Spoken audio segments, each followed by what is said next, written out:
All right, let's just dive right into this explainer because we're going to uncover the shocking truth about an invisible war happening right now, literally completely undetected inside our own bodies. We usually think of our immune system as this impenetrable fortress, right? Well, today we're looking at a group of organisms that have spent thousands of years figuring out exactly how to bypass our deepest, most sophisticated security systems. So, what lives inside over a billion humans but goes completely unnoticed? It's a pretty staggering question. I mean, over a billion people on Earth are currently playing host to our absolute oldest biological invaders, and most of them have no idea they're even there. And the crazy thing is, these invaders don't just survive inside us, they actively manipulate our biology. Here's our roadmap for this explainer. First, we'll meet the Helminths. Then, we'll look at the body's security system. After that, we're doing deep dives into three specific invaders: Ascaris, the stealth navigator, hookworms, the bloodsuckers, and whipworms, the system override. Finally, we'll wrap up by asking, can parasites actually cure us? We're going to break down all their infiltration techniques and end on a twist you definitely won't see coming. Okay, let's get into Section 1. Meet the Helminths, identifying the invaders. Before we actually meet these intruders, we've got to get our terminology straight. We actually tend to confuse the words infect and infest all the time. To infect means a pathogen, like a microbe, has actively invaded your tissues to cause harm.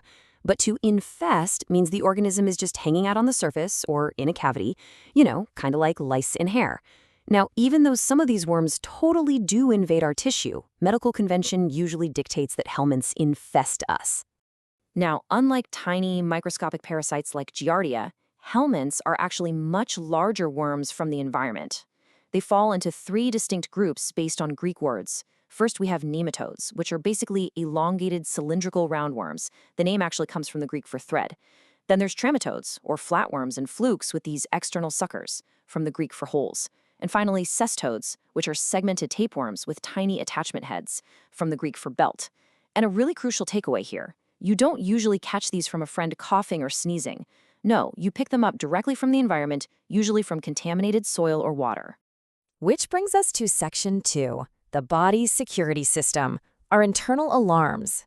So to really appreciate how these worms hack us, you have to think of your body as a high-tech fortress. Your security forces are incredibly specialized. You've got mast cells acting as sentinel beacons right there in your skin, your lungs, your GI tract. When they detect a threat, they literally burst. They release chemicals like histamine to dilate your blood vessels, and tryptase and heparin to clear a path. Now, the trigger for this whole alarm system, that's your IgE antibodies. An IgE antibody binds to a mast cell, and the second a piece of a parasite touches it, bam, the alarm sounds. This immediately calls in the eosinophils. These are your elite guards, produced right in your bone marrow, and they deploy a highly toxic chemical called major basic protein, or MBP, which is designed to just absolutely obliterate parasites. And helping coordinate all this are leukotrienes and prostaglandins, chemical messengers that signal immune cells and dilate vessels. Actually, there's a really fun fact about those prostaglandins. They were discovered way back in the 1930s by a Swedish chemist named Elf von Euler. And get this, he named them prostaglandins because he originally found them in semen and just assumed they came from the prostate gland. Today, of course, we know cells literally all over the body produce them. They're great for fighting parasites, sure, but they also cause pain. And that's exactly why we take aspirin or Advil, to block the COX enzyme that creates them, essentially knocking down those pain-causing side effects. But this sets up a profound biological irony. Think about it. The exact same anti-parasite security system, the mast cells, the IgE, the eosinophils, that's been designed over eons to hunt down and destroy invading worms. Yeah, that is the exact same system that makes you sneeze, wheeze, and itch around pollen or animal dander. Everyday allergies are basically your immune system completely overreacting, treating a harmless speck of dust like a giant invading worm. All right, let's meet our first hacker in Section 3, Ascaris, the stealth navigator, the 10-inch infiltrator. Ascaris is a nematode that currently infests up to 1 billion people. And honestly, the secret to their success is just pure scale. A single female Ascaris, which, by the way, can grow up to 10 inches long, can lay 200,000 eggs every single day. She actually stores up to 20 million eggs in her uterus. So they overcome some truly massive odds of survival simply through overwhelming mathematical volume. But you might be wondering, why are those survival odds so low in the first place? Well, it's because of their infiltration route. It's an absolutely bizarre, squirm-inducing cross-body heist. First, a larva inside a protective egg is ingested from contaminated dirt. It survives your harsh stomach acid, hatches right in your small intestine, and actually penetrates the wall to get into your bloodstream. From there, it travels to your liver and then up to your lungs.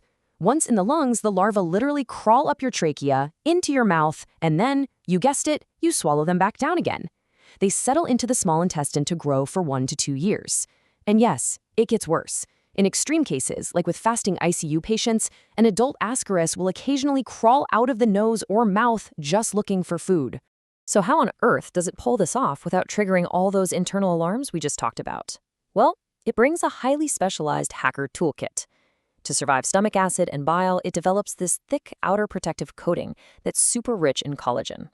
To avoid getting swept out by your normal bowel movements, it actively swims against the tide and releases zero destructive toxins. But the real hack?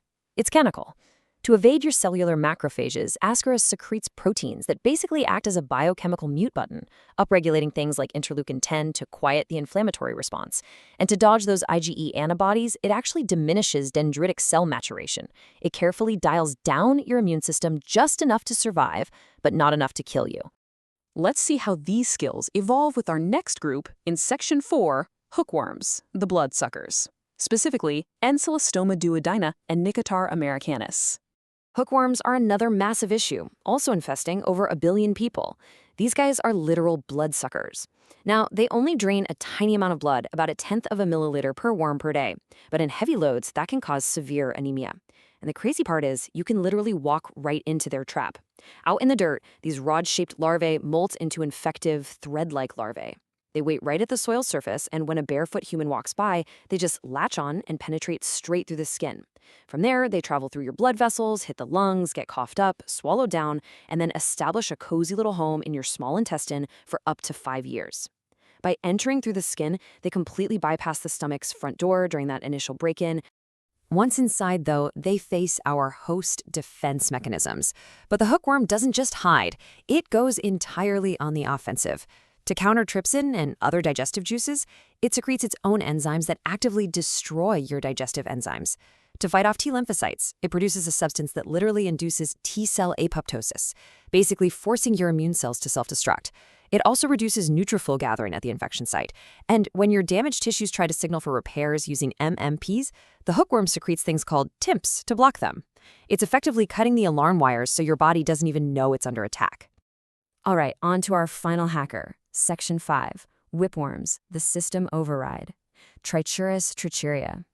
This worm has a downright terrifyingly intimate connection with our bodies. Its anatomy is super bizarre. It's shaped exactly like a tiny bullwhip. But here's the weird part. The thin end is actually the head. The whipworm physically burrows that thin head directly into the wall of your large intestine. It actually takes 3 full months just to embed itself. Meanwhile, its bulging tail floats completely free in the intestinal lumen to reproduce. And just a warning, heavy loads of these things can cause some really severe issues, even rectal prolapse in kids. Now, you think physically burrowing a hole into the intestinal wall would trigger a massive bacterial breach and a screaming immune response, right? So how does it survive? Total system override. To deal with the bacterial breach, it secretes PGE2 to shift your CD4 cells. Basically, it mind controls your immune system so you ignore the dangerous bacteria, and the lower oxygen favors docile bacteria over things like E. coli. To handle epithelial inflammation, it mutes the response, so your own host cells quietly form a tight protective seal right around the worm's head. And for those anti-parasite weapons, it massively raises interleukin-10 levels to downregulate the eosinophil and IgE attacks. It literally tricks your body into building a heavily guarded, peaceful tunnel for it. So, after seeing all this, we reach Section 6. Can parasites cure us? The ultimate twist. We've seen how brilliant these parasites are at shutting down our immune system, right? Well, that brings us to a really fascinating, almost unbelievable medical irony. Remember earlier when we talked about how everyday allergies and asthma are caused by the exact same immune cells designed to fight worms? Well, the immune-suppressing proteins used by Helminths are so incredibly effective at muting our immune system that patients heavily infested with Ascaris often see their asthma symptoms completely vanish. It's wild. The exact mechanism the villain uses to survive inside us is what shuts down our own debilitating hyperallergic reactions. Now, obviously, deliberately implanting live worms into patients to cure asthma is pretty drastic and frankly dangerous, but research centers are now vigorously exploring how to isolate and purify these specific immunomodulatory molecules that the helminths secrete without actually using live worms. The goal is to curtail specific immune reactions and treat human autoimmune diseases. If we can harness the chemical hacks these worms perfected over millions of years, the specialized tools of these elite biological hackers might actually become our most advanced medical treatments. It completely flips the script on how we look at the relationship between host and parasite, doesn't it? I mean, we've spent thousands of years trying to rid ourselves of these invisible invaders, but it turns out they might hold the exact biological secrets we need to heal ourselves. So I'll leave you with this. Could our oldest biological invaders actually be the key to our newest medical cures? It's definitely something to think about long after this explainer wraps up. Thanks so much for joining me on this deep dive. Keep asking questions, and I'll catch you on the next one.